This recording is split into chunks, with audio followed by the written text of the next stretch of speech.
Bien, bonjour à toutes et à tous. Je suis content de vous voir ce matin parce que j'ai eu un peu de mal à venir pour tout dire. Et sans la diligence d'un chauffeur de taxi particulièrement entreprenant, j'aurais été beaucoup plus tard. Mais là, ça va. La semaine dernière, je vous ai conté Fleurette, je crois. Je vous ai laissé sur les fleurs bleues, celle de Raymond Queneau, évidemment, les fleurs bleues. Ce roman en forme de fantaisie médiévaliste sur les passages secrets que l'art du Mine, la poésie courtoise de langue allemande, ménage amoureusement entre notre aujourd'hui et le passé médiéval. Ménage en empruntant la porte des songes. Les mots font l'amour, affirmait Queneau. Entendez à la fois que l'amour ne se fait pas sans eux et qu'il y a entre eux des ébats et des étreintes. Je vais parler aujourd'hui de ce qu'aimer veut dire au Moyen-Âge en évoquant tous les mots de l'amour. Eros, philia et agapé, mais aussi amor, dilectio, et surtout caritas, qui, depuis le ciel des idées, prétend à tous leur imposer sa loi. Mais l'amour est enfant de bohème qui n'a jamais connu de loi, sinon celle de l'équivoque. On croit dire l'amour, on croit le faire avec des mots choisis. On espère que le monde s'ordonnera tout entier au jeu subtil de ces agencements, de ces hiérarchies, de ces séparations. Mais ça fuit, mais on se trahit toujours, et c'est autre chose qui se dit.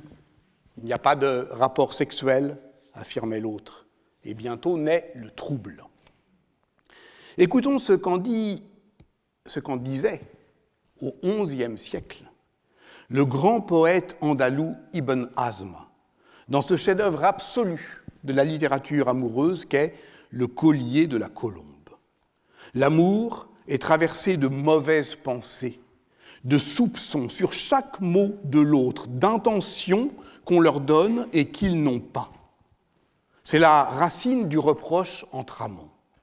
On retrouve à lire ce texte subtil, tressant en 30 chapitres, poèmes d'amour, pensée de l'histoire et écriture de soi. On y retrouve donc bien des thèmes qui furent les nôtres la semaine dernière. L'amour est une maladie qui est fille de la nuit. Comment on s'éprend en dormant est le titre du 3e chapitre du collier de la colombe. Et on le rêve, l'amour, avant de l'éprouver. Je cite, « L'amour a ses symptômes, la sagacité en suit les traces, et l'intelligence s'y dirige tout droit. Le premier, c'est la durée d'un regard. On aime donc au premier regard. Et si le poème d'Ibn Hazm est une histoire de l'œil, dans tous les sens que j'avais tenté de suggérer, de l'obvi à l'obscène, avec et sans Georges Bataille, c'est parce que, je cite, « il faut voir pour savoir ». Et l'on retrouve ici l'un des traits les plus vifs de la pensée arabe, pour Jean-Baptiste Brenet. L'intellect n'existe que par l'image, le cogito avéroïste, étant plus tard défini comme « je fantasme, donc je suis ». Je fantasme au sens philosophique, c'est-à-dire je crée fantasma, des images, des dames de l'art, de ma pensée. Entendez que je suis un être qui n'a pas d'être, et voilà pourquoi cette philosophie s'offre et s'ouvre à l'humiliation du sujet par l'inconscient freudien du « ça pense en moi ». Chez Ibn Hazm, en tout cas, seuls les yeux font signe. Sache que l'œil supplée au message, qu'il fait saisir les intentions. Car si nous n'avions que le langage, nous ne nous comprendrions pas. La dissimulation du langage est un des traits de l'amour, écrit Ibn Hazm. On se dit des mots, et ces mots s'insinuent. Comment les mots s'insinuent est le titre du 8e chapitre. Mais comme ils dévient et manquent leur but, il faut avoir recours au guide suprême qu'est le regard. Début du chapitre 8, je vous le lis. Après les insinuations du langage, quand on est déjà accepté et complice viennent les indications du regard. Ils tiennent, dans le code de l'amour, un rôle admirable et réalisent d'étonnantes prouesses. On peut y rompre ou s'unir, y promettre ou s'y menacer, y saisir au collet ou s'y apaiser, ordonner ou interdire, y conclure des engagements, y alerter contre l'œil hostile, y éclater de rire et y pleurer de tendresse, poser des questions et y répondre, y défendre et y accorder. La paix et la guerre, l'hostilité et l'hospitalité, l'engagement et la trahison, l'obéissance et la sédition. J'ai cité dans la longueur, pour que vous puissiez y entendre en sourdine, outre la beauté, les échos d'une politique de la relation. Car en politique, également, tout est toujours à refaire. On s'est parlé, et ça nous a égarés. On s'est regardé, et on s'est retrouvés. Alors on s'écrit, et on se perd à nouveau. Chapitre 10. Ensuite, quand les amants se mêlent à se confondre, vient l'échange de lettres, source de désastre. La politique de l'amour, pour Ibn Hazm, est une réflexion sur la défection possible du messager et sur l'équivoque de la lettre qui contient, titre du chapitre 12, un secret replié. Un secret replié. Je chercherai donc aujourd'hui l'équivoque de ce secret replié dans les mots de l'amour au Moyen-Âge. Pourquoi avoir commencé avec Ibn Hazm, né à Cordoue en 994, mort en 1064, fils du grand Al-Mansour, ancien vizir du palais du calife Omeyyade, devenu l'homme fort d'Al-Andalus. Il était à la fois juriste, théologien, philosophe, historien, poète, auteur, dit-on, de 400 livres, qu'il avait eu la tristesse de voir en partie brûler sur une place de Cordoue parce que les Omeyyades s'étaient effondrés. Ibn Hazm est le penseur global de ces lumières andalouses, dont Emmanuel Tixier-Duménil s'est faite l'historienne, montrant qu'elle se fondait politiquement sur une identité savante qui, n'ayant pour seule patrie qu'un savoir situé et un savoir pensé poétiquement, en faisait un héritage universalisable. On peut d'abord inscrire cet héritage dans une histoire littéraire.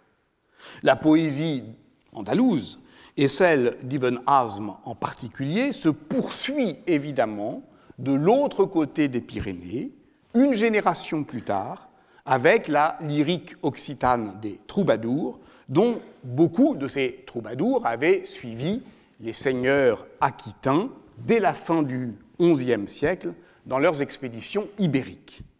Comme l'a relevé l'historienne Rachel Harrier, l'art d'aimer des troubadours, depuis Guillaume d'Aquitaine, exprime une tension entre élévation spirituelle et sensualité, ou entre amour platonique et amour réaliste, pour le dire avec René Nelly, une tension qui est déjà dans Ibn Hazm. Cet amour peut être dit platonique parce qu'il s'inspire en partie du banquet de Platon, mais évidemment à travers des réinterprétations plus anciennes encore dans la pensée arabe, comme celle d'Ibn Daoud, dont Louis Massignon disait qu'il était la première systématisation de l'amour platonique, et celle-ci en tirait non seulement une mystique, mais un code courtois, et tout cela depuis le hadith, celui qui aime reste chaste, sait taire son amour et en meurt, celui-là meurt en martyr.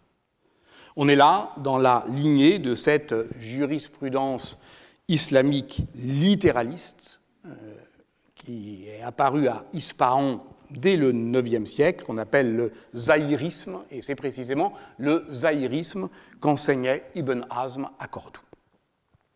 Mais justement, l'héritage de sa poésie politique de l'amour peut aussi s'inscrire dans une histoire des pouvoirs. je vous ai lu et je suis la leçon de la belle traduction que Gabriel Martinez-Gros a donnée du Collier de la Colombe sous le titre « De l'amour et des amants », paru en 1992 dans la bibliothèque arabe des éditions Sinbad, alors dirigée par André Miquel, dont je salue ici la mémoire. Ibn Hazm était aussi un des personnages principaux du grand livre de Gabriel Martinez-Gros, L'idéologie omeyyade. Parce que c'est bien cette émotion politique qui traverse le monologue d'un cœur amoureux du penseur de Cordoue. Il a vu, je l'ai dit, s'effondrer en lui le grand califat omeyyade, qui brillait depuis 4 siècles sur l'islam et sur l'aventure des Arabes. Car son livre, émaillé d'anecdotes, est animé par la grande histoire, celle qu'évoque le long et poignant 24e chapitre intitulé « La séparation », et qui dit à la fois la perte de l'être aimé, ici une jeune esclave nommée Noum, si blanche, et la ruine de ses palais de Cordoue dans les années 30 de l'an 1000. Ces loges vivantes d'inscriptions, ces alcôves ornées, empourprées comme un soleil levant, qui comblaient le regard et chassaient le tourment, la ruine les avait prises tout entières, comme la gueule béante d'un fauve dont le vide rappelait au néant du monde. Car point de doute, quand il parle de l'amour, Ibn Hazm parle de l'islam, parle aussi de l'islam. Et ce n'est pas seulement que son poème amoureux est le fils de la guerre civile, c'est qu'il pense en même temps, et dans les mêmes termes, et avec les mêmes mots, la division de l'islam et la dissidence amoureuse. Et voilà ce qu'on doit retenir. Il y a dans l'acte d'amour, dans le fait de choisir un seul contre tous les autres, dans le fait d'affirmer une irréductible singularité, une force de déliaison qui donne à chaque mot, chaque geste, chaque regard un sens singulier et sans partage. Les amoureux ont leur folklore, incompréhensible, intraduisible. Il y a donc dans l'amour une puissance, une sédition, une guerre civile. Car, et je cite ici Gabriel Martinez-Gros, l'amant est un étranger au pays du partage, un barbare travesti dans la cité, hostile à ses lois, à ses usages. Et quelle force, sinon l'amour, serait en mesure de tisser dans la mémoire des liens qui uniraient les hommes après avoir su rompre ceux du quotidien. Entendez bien, il ne s'agit pas seulement d'une écriture nostalgique d'un pouvoir perdu, d'une rébellion qui ne se comprend pas sans la communauté qui l'a subie et qui, dans la mémoire, lui survit. Non, il s'agit de considérer l'amour comme la fitna, comme la dissidence, comme la guerre civile, c'est-à-dire comme aussi un lien de division, une stasis, si vous préférez qu'on parle grec, soit l'essence même du politique, le lien de division. Mais nous ne disions pas autre chose la semaine dernière, où il s'agissait en somme de poser la politique de l'amour à la fois comme ordre et comme désordre, comme hiérarchie céleste et comme force d'effraction. Cette métaphysique de l'amour, vous vous en souvenez, construit patiemment l'ordo amoris de la cathédrale dantesque, en étageant nos attachements de l'amour de soi à l'amour de Dieu, mais ce faisant, elle s'ouvre à une pulsion de désir que l'on peut dire indifféremment mortifère ou joyeuse, peu importe, mais qui dans tous les cas viendra tout fracasser. En tout cas, vous l'avez compris, et c'est pour cela aussi que j'ai voulu commencer par le collier de la Colombe. Je ne cherche nullement cette année à faire de l'invention de l'amour au XIIe siècle le roman de fondation de l'Occident. Et voilà pourquoi il conviendra, mais pas tout de suite, de faire un sort à ces deux puissantes constructions idéologiques et identitaires que sont l'élaboration des catégories de l'amour courtois par Gaston Paris en 1883, ici même, et de l'amour-passion par Denis de Rougemont en 1939. Dans les deux cas, la littérature médiévale servait la cause d'une clôture des sociétés sur elles-mêmes, dans un cadre national pour Gaston Paris, européen pour Denis de Rougemont.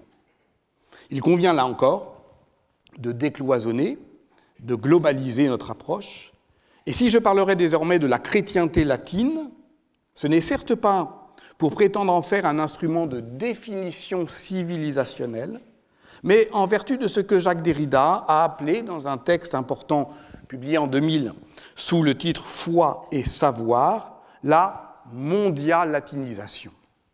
Par ce terme de mondial-latinisation, le philosophe désignait la manière dont les préceptes de la chrétienté romaine en viennent à s'imposer mondialement dans le langage, dans les pratiques, du droit, de la politique, de l'économie, de la science, et ce, sans le recours de l'Église, et même parfois dans la certitude qu'il nous faut souffrir la mort de Dieu. C'est ainsi, on y reviendra peut-être à la toute fin, que le précepte biblique de la loi d'amour, tu aimeras ton prochain comme toi-même, a pu se mondial-latiniser. Repartons donc de ces mots de l'amour, et avant d'y entendre gronder la sédition dans leur équivocité, commençons par comprendre comment ils s'organisent dans le lexique. En latin médiéval, l'amour se dit à l'aide de trois mots, amor, caritas et dilectio. Le premier, amor, est un mot ancien, d'un usage universel, il s'applique à tous les êtres. On peut dire que les végétaux aiment la pluie comme ils aiment la terre, et ce, de manière, je dirais, naturelle et familière. Il peut rendre ce que nous appelons l'amour, comme il peut rendre ce que nous appelons l'amitié. Dans leur dictionnaire étymologique de la langue latine, les deux Alfred, Ernoult et Meillet, le font dériver de la racine ama, d'où procède maman, soit le besoin de téter. Caritas, à l'inverse, est un mot plus neuf qui, dans son usage chrétien, provient de la traduction par Jérôme de l'agapé grec. Agapé, par opposition, évidemment, on y reviendra, à la pulsion désirante de l'éros. Donc, quand il y a agapé, généralement, on traduit par caritas, et ça renvoie directement à Dieu. Et c'est fait pour se séparer de l'éros dans le grec biblique. Mais contrairement au binôme amor-amaré, le substantif caritas, lui, n'a pas de verbe. Donc, pour dire le fait d'éprouver la caritas, on utilise alors un autre néologisme, diligere, et diligere donne le substantif dilectio, qui est donc le quasi-synonyme de caritas. Ça, je parle comme un dictionnaire, hein, c'est ce vocabulaire, et avec lui, ce fait de langue, avec cette première dissymétrie, d'ailleurs, qui envahit les textes latins à partir du XIIe siècle, et du XIIe siècle seulement. À titre indicatif, si l'on mesure les fréquences lexicales de ces termes dans les grands corpus numérisés, on trouve 55 000 occurrences d'amor, 37 000 de caritas dans la patrologie latine, amicitia étant loin derrière, 5 300 occurrences, alors que amicitia domine largement le latin classique, qu'on peut interroger sur d'autres corpus. On pourrait donc dire que, tendanciellement, caritas désigne l'amour spirituel et amor, l'amour charnel, que le christianisme vise à séparer. Mais dire les choses ainsi est très insuffisant, car le Moyen-Âge latin hérite de la synthèse augustinienne entre amor, dilectio et caritas. Synthèse funeste, déplore le théologien luthérien Anders Nygren, on y reviendra tout à l'heure, puisqu'elle revient effectivement à érotiser l'amour chrétien. Mais c'est ça qu'Augustin lègue à la pensée chrétienne. Pour Augustin, il n'y a qu'un amour qui circule entre l'amour, entre Dieu et les hommes, et cette force désirante fabrique le monde. Fabrique le monde. Ce n'est pas seulement que les mots font l'amour, c'est que les mots de l'amour font la société. Et précisément, toute l'énergie politique de l'histoire que je cherche à vous raconter ici vient de là. Pourquoi est-elle politique, cette énergie de l'équivocité, que Amor puisse dire tout à la fois? Parce qu'Augustin écrit le De Civitate Dei après le sac de Rome par Alaric, le 24 août 410. Capitur urbs, quae totum cepit orbem, la ville qui avait conquise le monde est conquise. Il écrit donc après le désastre, post res perditas. Et au fond, Ibn Hazm est dans la même situation, après la chute de l'empire omeyyade, et adoptera la même échappatoire qu'on pourrait appeler métapolitique. Comment fonder la communauté? C'est-à-dire comment la refonder après le désastre? Par l'accord et par le droit, par le partage du profit, comme le voulait Cicéron? Mais cette solution juridique est caduque. L'Empire est tombé. Alors, comme l'a montré Emanuele Coccia, Augustin propose une institution émotionnelle de la cité. L'amour, ce mouvement qui relie celui qui aime à celui qui est aimé, est la seule force qui permet d'unir les âmes. De Civitate Dei 1, 19, 24. Un peuple est un groupe d'individus rationnels qui sont associés par la jouissance commune de ce qu'ils aiment, à tel point que, pour comprendre la qualité d'un peuple, quel qu'il soit, il faut se pencher sur ce qu'il aime. Alors, Augustin ne dit pas seulement « all you need is love ». Ce n'est pas qu'une force politique, c'est une obligation juridique. D'où l'importance d'ailleurs de la loi d'amour exprimée dans le verset du Lévitique « Tu aimeras ton prochain comme toi-même ». Par conséquent, tout commandement a pour objet l'amour, matière originaire de toute forme de justice. L'amour est la finalité propre à toute norme, écrit Augustin, et voilà donc l'un des fondements les plus anciens, les plus profonds, les plus durables de l'art de gouverner des modernes, et ce jusqu'à Montesquieu, ce qu'il appelait les passions du cœur. Donc, du point de vue de l'organisation sémantique des mots de l'amour, la synthèse que je propose d'appeler métapolitique augustinienne produit des réactions en chaîne. Si l'amour est une force unique, alors il doit être qualifié. Augustin est le premier auteur, par exemple, à faire usage systématique du syntagme amor Dei, l'amour de Dieu, dans les deux sens, qu'il nous porte, qu'on lui porte. Et si l'amour humain est traversé par cette ambivalence fondamentale entre caritas et cupiditas, alors on doit le caractériser aussi par un jeu d'opposition qui distingue le bon amour, le pur amour, le vrai amour, le véritable amour, l'amour droit, selon des couples d'opposition, bonus, malus, rectus, perversus, castus, bravus, etc. Cette distribution sémantique, elle est proprement séminale, parce que comme l'a montré Peter Brown et bien d'autres après lui, la pensée augustinienne s'impose durablement, je dirais presque définitivement, à la société médiévale, pas seulement comme doctrine, je ne parle pas de l'augustinisme politique ici, mais comme structure anthropologique. Or, cette structure, j'y reviens, se fonde dans la langue. Pour l'appréhender, il ne s'agit plus alors de saisir le tremblé d'une notion sous la plume d'un auteur singulier, mais bien d'en saisir la distribution générale, en pesée globale, comme on disait autrefois dans la vieille histoire sérielle, sauf qu'ici, c'est avec les moyens informatiques modernes qu'offre l'interrogation automatisée des grands corpus numérisés. Donc en mesurant le texte, cette méthode lexicométrique qui fait saisir des faits de langue d'autant plus massifs qu'ils sont inaperçus, approche ici non pas une histoire des idées, mais celle souterraine des idées d'une société, afin de reprendre une distinction posée par Jean-Philippe Genet.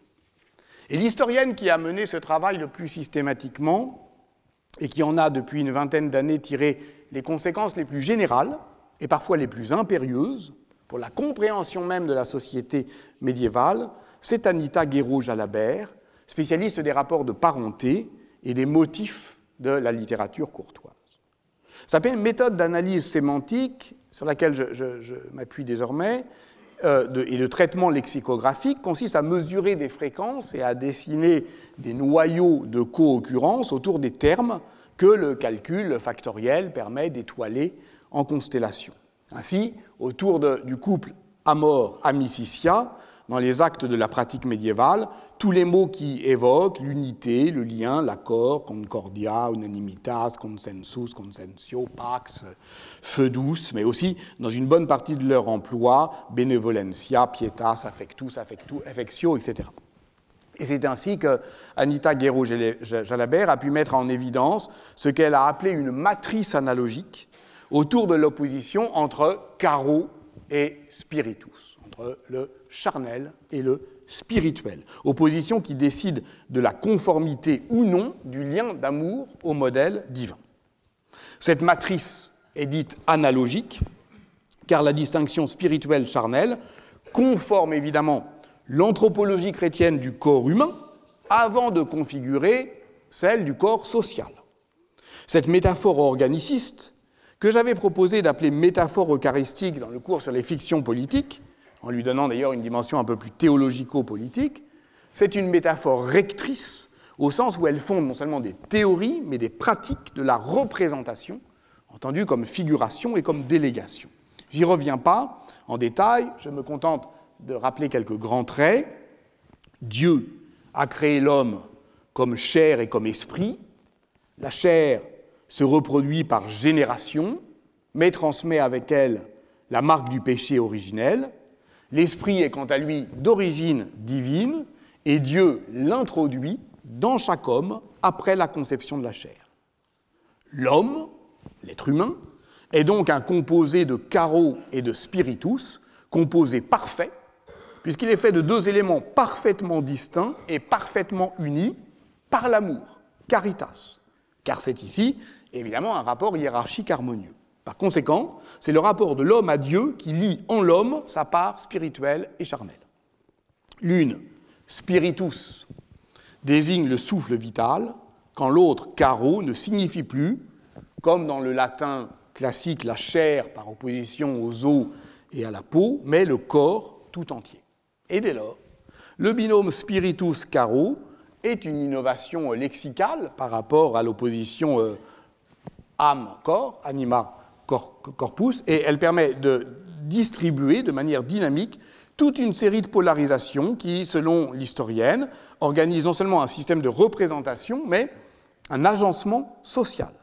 Ainsi, à la bipolarité spiritus-caro se superposent les couples homme-animal, ou homme-femme, ou clerc-laïque, ou vierge-mariée, ou maigre-gras, mais aussi céleste-terrestre, intérieur-extérieur, en un vaste réseau de correspondances analogiques qui forment le système.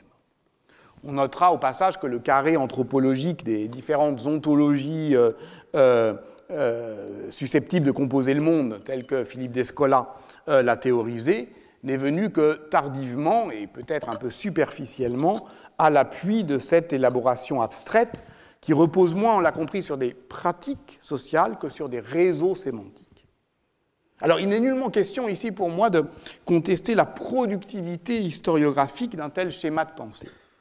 Anita Guéraud-Jalabert l'a elle-même appliqué à l'un de ses terrains de recherche, la littérature courtoise des XIIe au XVe siècle, en l'interprétant globalement comme une réaction aristocratique à la mainmise idéologique de l'institution ecclésiale, réaction aristocratique qui passe précisément par la spiritualisation de l'amour, mais par d'autres moyens, et qui permet donc de revaloriser la place de l'Église, la place de la chevalerie face à l'Église. Ainsi, le roman de chevalerie et la poésie du fin amour vont-ils, on y reviendra évidemment, proposer des déplacements laïques dans la matrice analogique, jouant de l'opposition entre le château et la forêt, la cour du roi Arthur et le monde, l'amour fin et le mariage, mais aussi par exemple les fées et les mauvais enchanteurs.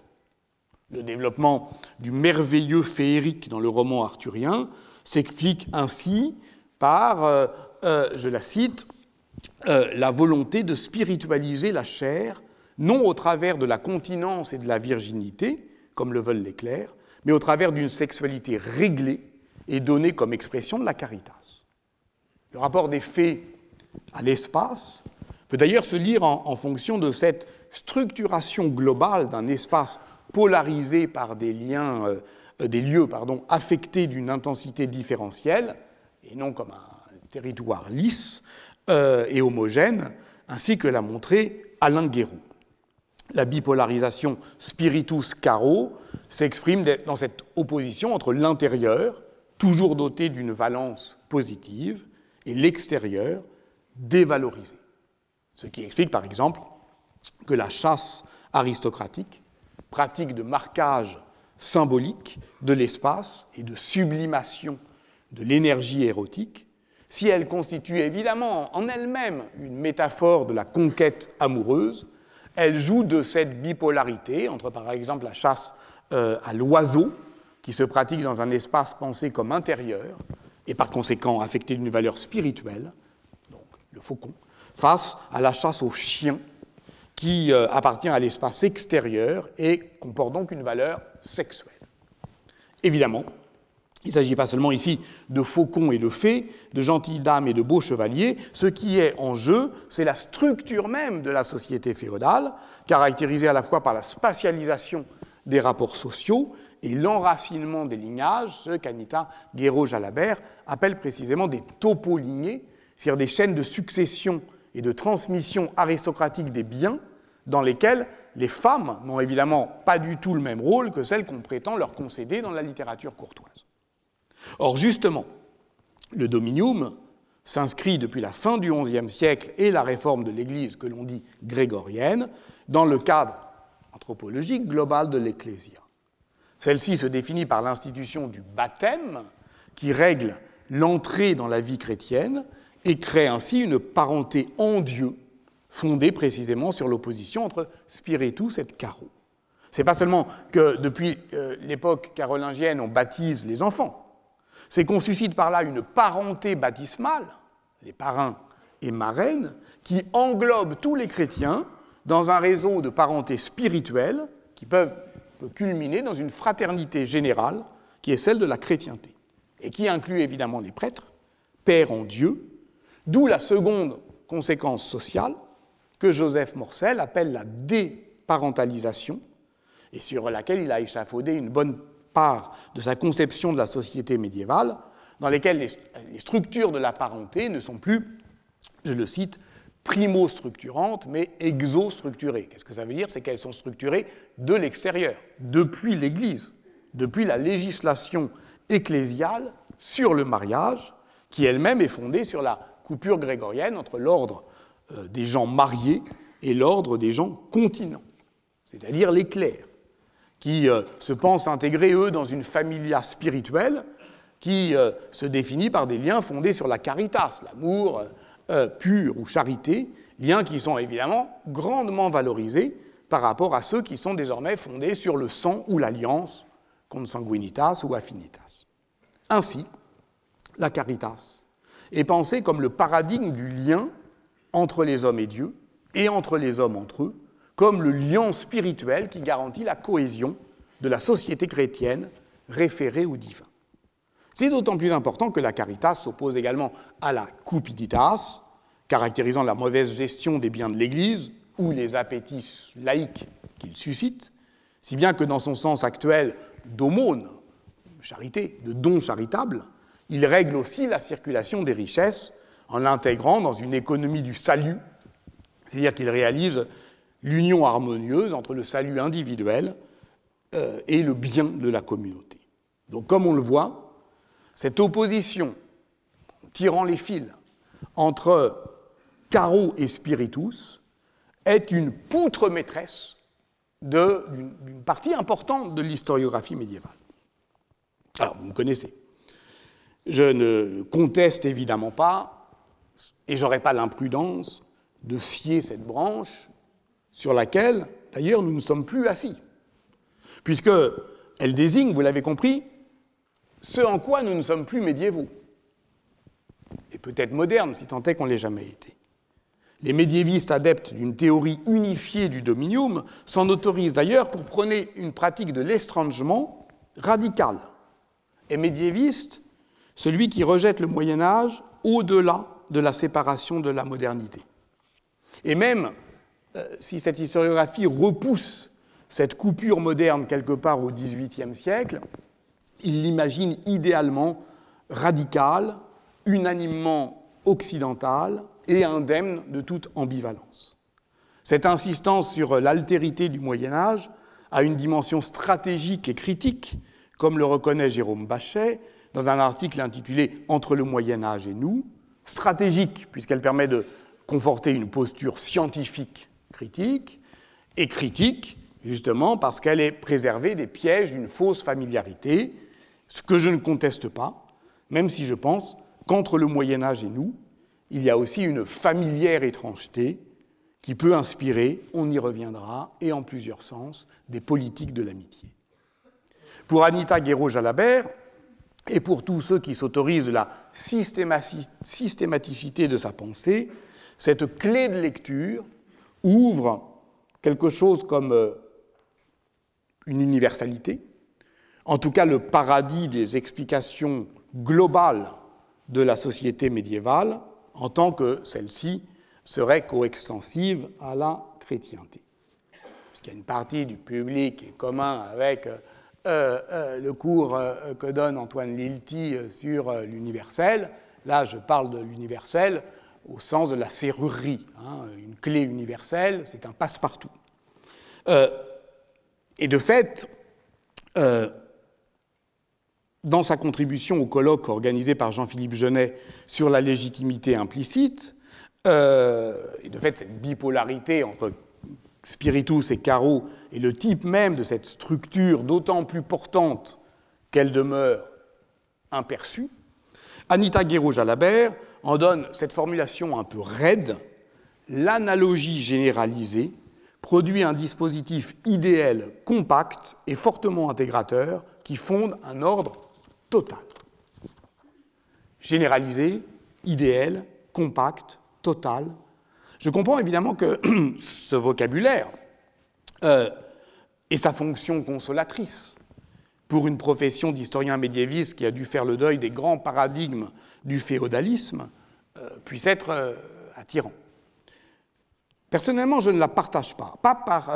D'abord par souci de réalisme. C'est que s'il y a des médiévistes, c'est pour comprendre pourquoi, malgré l'ambition proprement totalitaire de la papauté, l'Église occidentale n'a pas accouché d'une théocratie, comme le rappelle Dominique Young-Apra dans son grand livre sur la Maison Dieu en 2006. Ce qu'il y a au Moyen-Âge, et donc ce qu'il y a à penser, c'est la diversité des pouvoirs, leur dissémination du fait de l'échec de l'ambition totalitaire de la réforme grégorienne.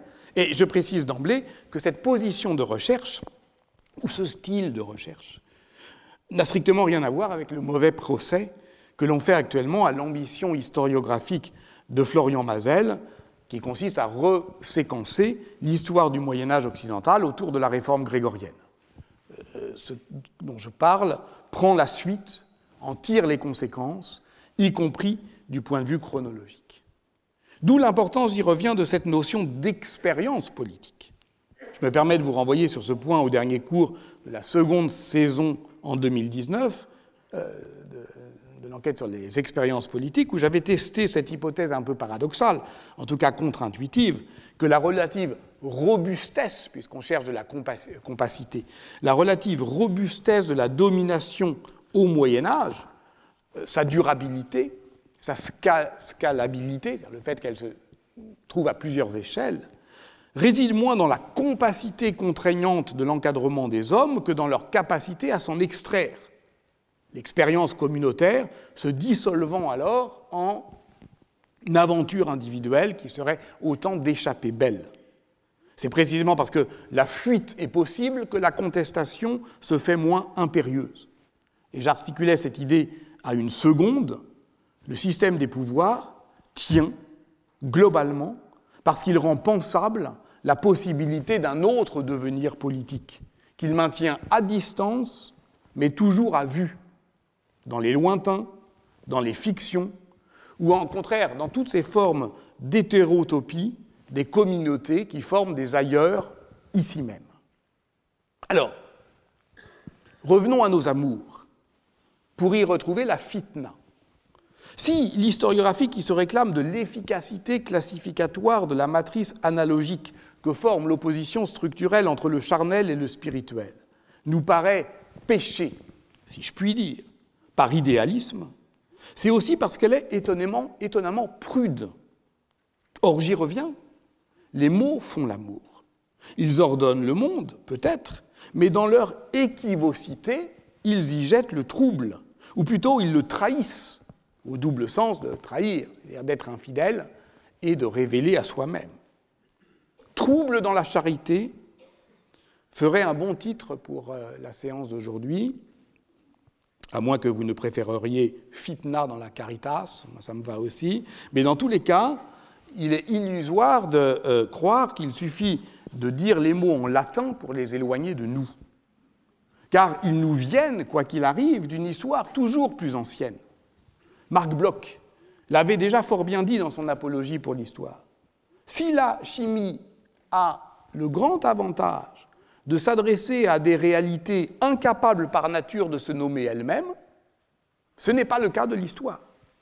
Son vocabulaire, je cite Marc Bloch, l'histoire le reçoit pour la plus grande part de la matière même de son étude.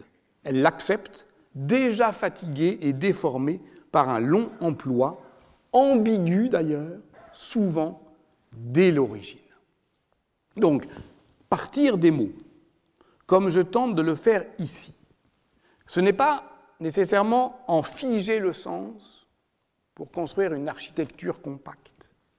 C'est peut-être aussi, peut-être surtout, se mettre à l'écoute de ce qui vibre en eux, ce qui gronde, ce qui trouble. Caritas, j'y reviens.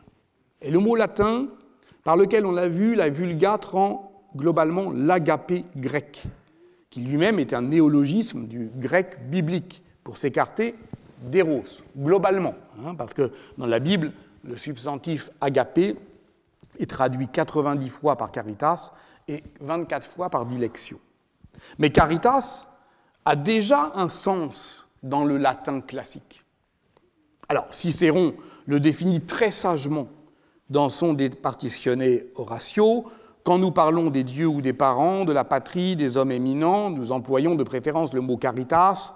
S'il s'agit des époux, des enfants, des frères et de nos familiers, c'est amor qui convient le mieux.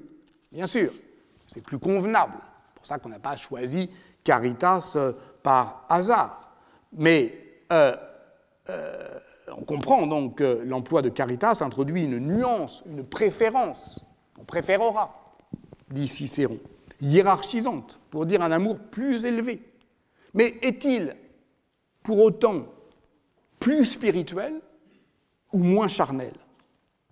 Sa racine étymologique car ou care renvoie explicitement au désir physique. Désolé, le ver est dans le fruit. Et on peut même la rapprocher, si on veut s'embarrasser un peu davantage, de la racine kama, qui en sanskrit se trouve dans Kama Sutra, là, littéralement, les aphorismes du désir. Pour les auteurs latins, d'ailleurs, est cher ce qui est à la fois coûteux et chéri. C'est la valeur de quelque chose qui détermine notre attachement, même si ce qui prépare sa conversion chrétienne, c'est son sens affectueux, je dirais caressant. La caritas, oui, est aussi une caresse. Les auteurs médiévaux en ont d'ailleurs bien conscience, parce qu'ils tentent par l'étymologie d'éteindre cet incendie, ce feu qui couvre, ce feu érotique, à la racine du mot, pour séparer l'amour de charité de l'amour de convoitise.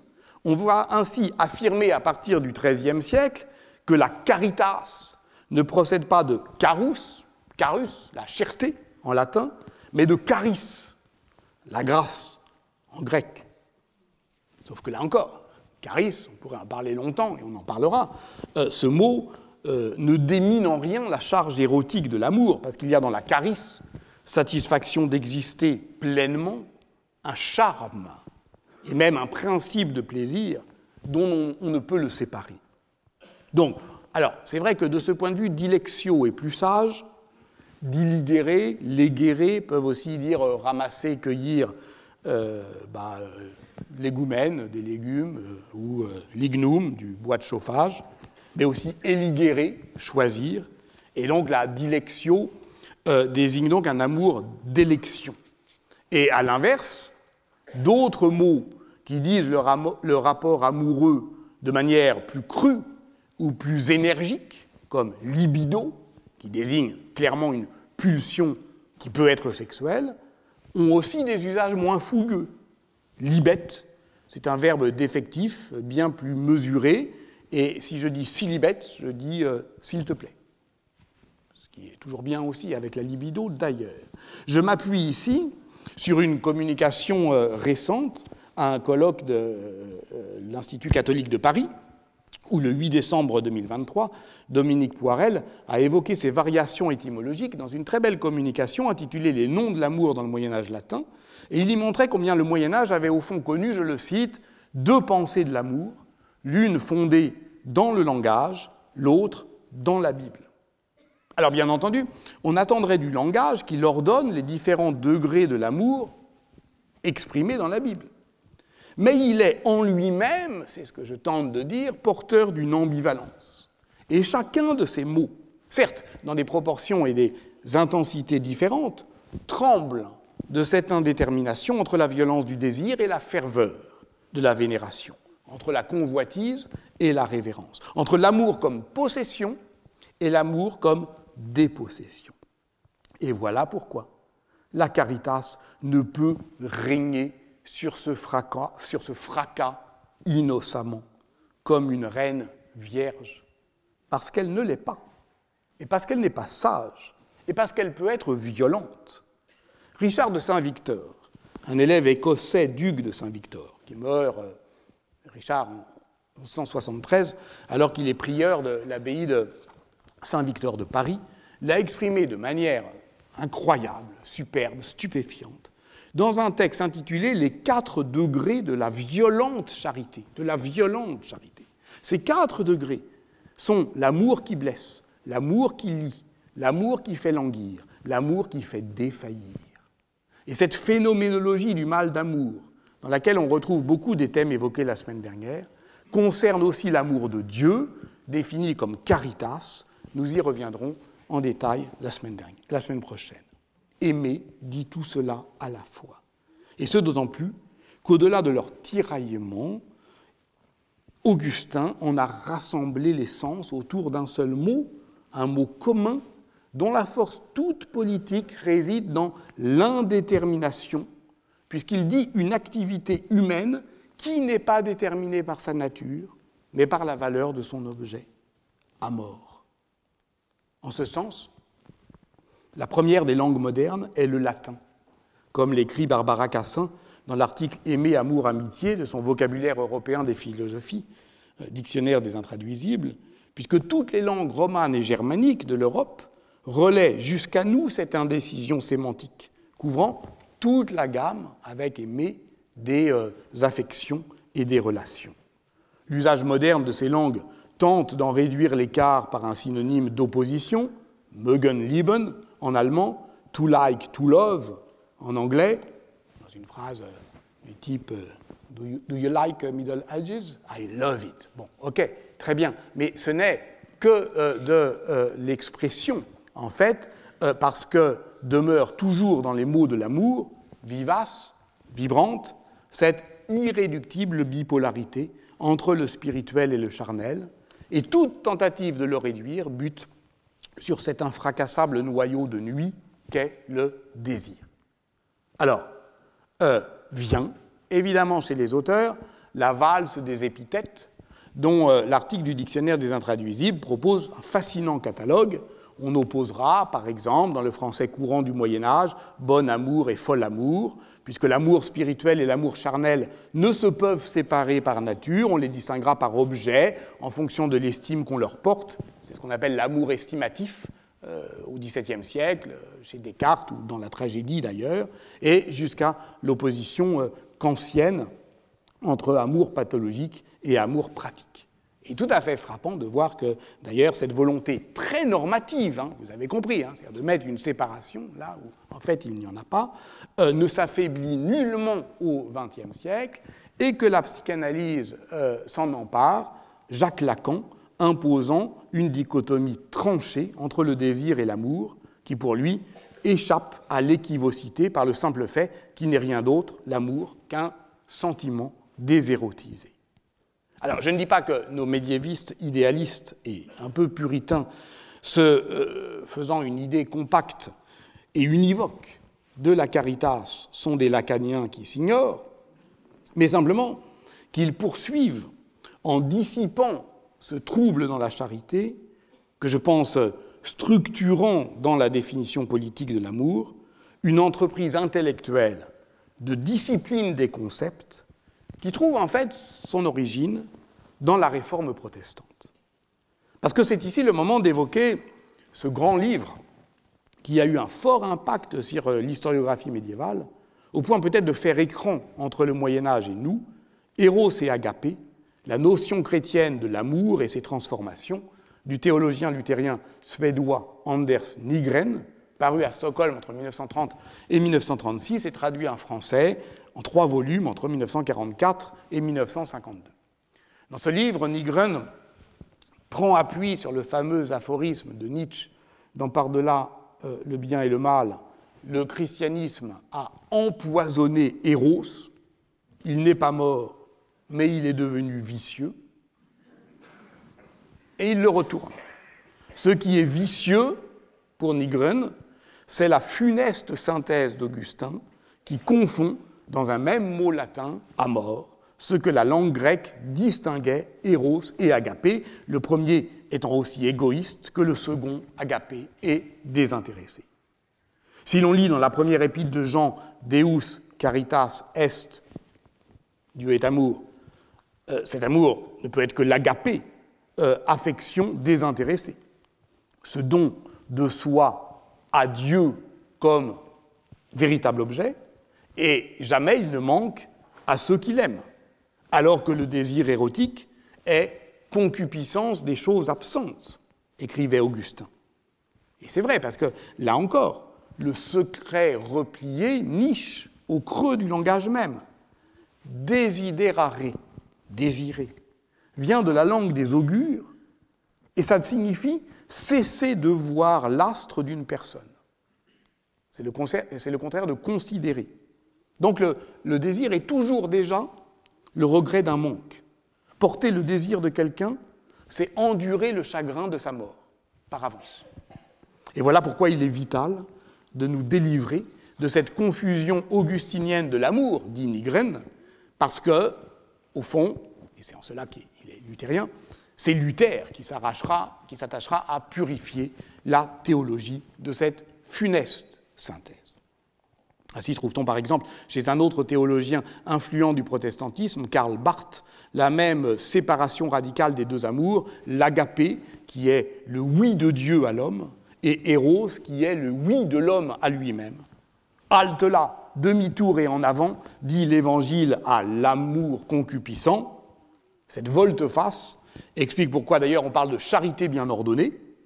Elle commence par soi-même, certes, mais ne s'en contente pas, elle se détourne de l'égoïsme, de l'usage des plaisirs, elle vise l'amour de Dieu. Alors, encore une fois, je ne doute pas que l'on puisse faire avec de telles distinctions une belle morale. Je doute qu'on puisse en faire de la bonne histoire.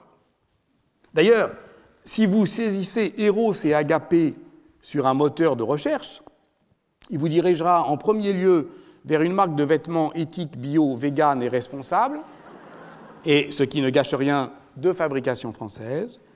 Et le deuxième choix, c'est un site qui vous aide à bien distinguer ces deux formes d'amour dans votre vie personnelle, et ce site s'appelle Coaching biblique. Voilà assurément de quoi calmer votre trouble. Pourtant, celui-ci demeure. Et ce ne sont pas les mots de l'amour qui peuvent le dissiper ou le discipliner, puisqu'ils sont eux-mêmes pris dans cette indétermination. Et ne pensez pas que je m'amuse ici à profaner la caritas en accueillant le loup dans la bergerie ou la folle du logis dans le temple de la raison. Savez-vous que le pape Benoît XVI ne pensait pas autrement? Je ne dis pas ça pour m'en autoriser, mais au contraire pour m'en inquiéter. Benoît XVI a voulu resserrer l'Église chrétienne autour des 3 vertus théologales, foi, espérance, charité. Et bon, c'est pourquoi c'est très impressionnant théologien, très subtil, étonnamment médiéviste, n'a publié dans son pontificat que 3 encycliques, en 2005, 2007 et 2009. Pontificat qui s'achève par sa renonciation le 28 février 2018, chef-d'œuvre théologico-politique qui ferait une fin crédible au très long Moyen-Âge. Bon. La première encyclique de ce théologien puissant s'appelle justement Deus Caritas Est. Et elle définit la foi par l'unité de l'amour dans la création et dans l'histoire du salut. Et elle réfute une opposition stricte entre Eros, Agapé et Philia. Et elle dit, le rapport érotique entre l'homme et la femme est non pas le symbole, mais la figure du rapport entre Dieu et le peuple qui sauve. Encore une fois, je dis cela uniquement pour ajouter au trouble. Ne croyons pas que l'acceptation de la part érotique dans l'amour charitable soit synonyme d'émancipation. Tout dépend évidemment des pratiques qu'autorise une telle théorie. Il y a tout lieu de s'inquiéter lorsque l'Église la plus rétrograde prône la libération sexuelle. Je parlais la semaine dernière des prolégomènes à la charité de Jean-Luc Marion, philosophe catholique caractérisant ce que Dominique Janicot a appelé le tournant théologique de la phénoménologie française. Il y exprime superbement cette logique propre de l'amour qui est de subversion. Cette logique qui fait, au fond, qu'il y a une défaillance, je le cite, de la raison elle-même à rendre raison de l'initiative d'aimer. Et ça, il l'écrit dans le livre qui fait suite à Prolégomènes à la charité, dont je vous parlais la semaine dernière, qui s'appelle « Le phénomène érotique », 2003. Et dans le phénomène érotique, pour Jean-Luc Marion, point de doute, Dieu aime au même sens que nous. C'est le même amour. Il n'y a pas d'amour sans érotisation de la chair. Et en ce sens, d'ailleurs, l'amitié est un amour inachevé. Dieu aime comme nous, mais il aime comme personne, parce qu'il aime parfaitement, parce qu'il aime infiniment. La dernière phrase du livre, c'est « Dieu nous surpasse au titre de meilleur amant ». Alors ça nous engage évidemment à poursuivre le geste d'Anders Nygren, en ne se contentant pas d'aller chercher le grec sous le latin pour tenter d'y mettre bon ordre, mais de remonter jusqu'à l'hébreu pour y retrouver le désordre initial, le tohu-bohu, celui du Cantique des Cantiques, et ce sera la semaine prochaine. Mais je voudrais aujourd'hui, pour terminer tout à fait, faire retour à Ibn Hazm et à sa poésie qui fonde, vous l'avez compris, une politique de l'amour sur la défaillance du langage à le dire. Pour l'anthropologue algérien Malek Chebel, Ibn Hazm devrait être rapproché d'un moment romantique de la politique de l'amour, c'est-à-dire de Stendhal et de Kierkegaard. Avec Stendhal, Il partage cette dramaturgie de l'incertitude des signes, de l'intermittence de l'interprétation, du battement entre la croyance et l'incrédulité. Souvenez-vous de la valse des signes incompris entre Clelia Conti et Fabrice Del Dongo dans La Chartreuse de Parme, roman du secret replié, là aussi, où les regards et les lettres s'échangent, mais où l'on n'est jamais certain que les paroles et les gestes de l'amour ne masquent pas des intérêts, des calculs, une violence. Et pour la charité, c'est la même chose. C'est ce que dit le philosophe danois Søren Kierkegaard, même s'il prétend lui séparer l'amour de Dieu de cet amour profane et charnel qu'il appelle immédiat, il admet que l'amour n'est rien d'autre que ce qu'il fait par les mots, ce qu'il appelle précisément les œuvres de l'amour, grand livre paru en 1847. Et il y dit quelque chose de simple et de bouleversant. D'abord que l'être aimé a le droit à l'expression de l'amour, mais que aucun signe ne nous permet de savoir si cet acte d'amour est une preuve d'amour ou un exercice du pouvoir. Car les mots, là encore, scellent une indécision irréductible sur ce qu'aimer veut dire. Je cite Kierkegaard, « Le langage humain n'a pas un mot, pas un seul, pas même le plus sacré, dont nous puissions affirmer qu'en le prononçant, un homme prouve absolument la présence en lui de l'amour.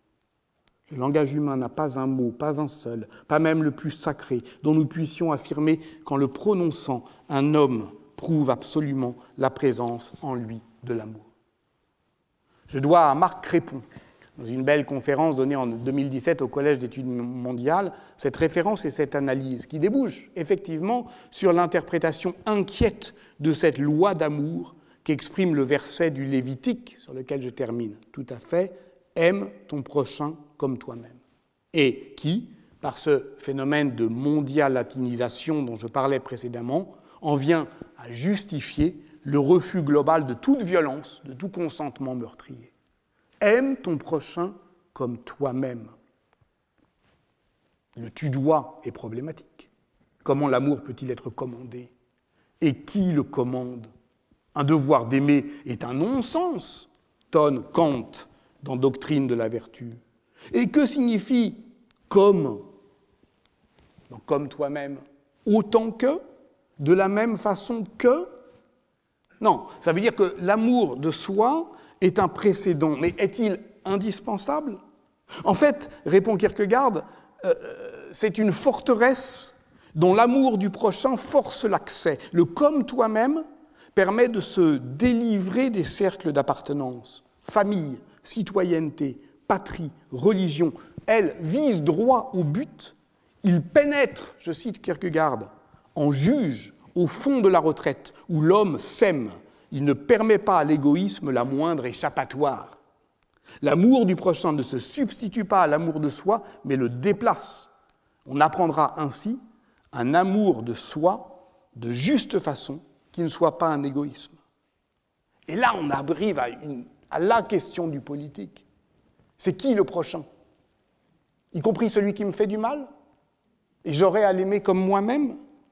C'est une proximité qui, en droit, s'étend à tous.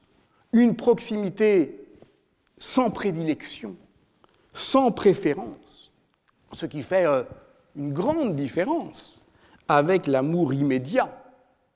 Celui, justement, de, je ne vais pas vous la chanter, ma préférence à moi.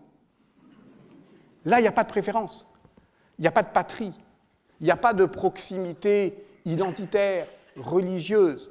Il y a effectivement un proche indéterminé. Et on sait bien que le lieu du politique, c'est l'indétermination. Et c'est donc dans cette équivocité qui est, d'une certaine manière, le rapport à la proximité que niche ce qui pourrait bien s'appeler, j'y reviens, une politique de l'amour. Je vous remercie de votre attention.